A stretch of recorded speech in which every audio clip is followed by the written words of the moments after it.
Hello and welcome to the latest API case study where we find ourselves at Sidmouth Parish Church. The parish church sits at the heart of the town, just off the high street, and is used regularly for community events such as the Folk Festival. We were approached by the church as they were really struggling with the quality of sound in the building,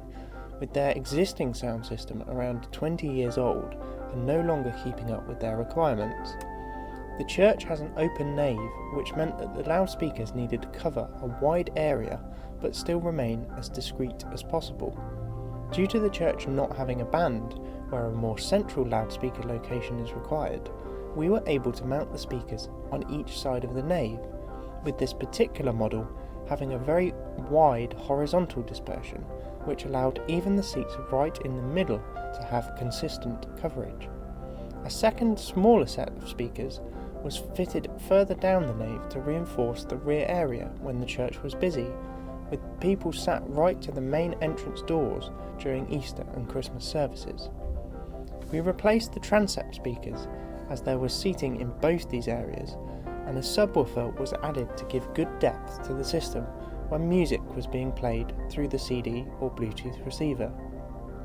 In the cabinet, we replaced all the old equipment, installing a quad wireless microphone system with externally mounted aerials to ensure reliable coverage, which were painted to match the walls at the rear of the church. The church still wanted the ability to play CDs or music from other sources, so we fitted a media player, but also replaced their existing Bluetooth receiver with an extended range unit, which gives the church complete flexibility on how they want to play music. A rack-mounted digital mixer with faders was selected, as this gave the option of being controlled directly when someone was operating the system, or via an iPad if it was a more basic service that did not require the CD player. We also made sure that the church has a dedicated feed to their live stream, with two small shotgun mics installed in the chancel to capture the choir, which are not shown in this video. Overall, the church are delighted with their new sound system and have already put it to good use for a number of events.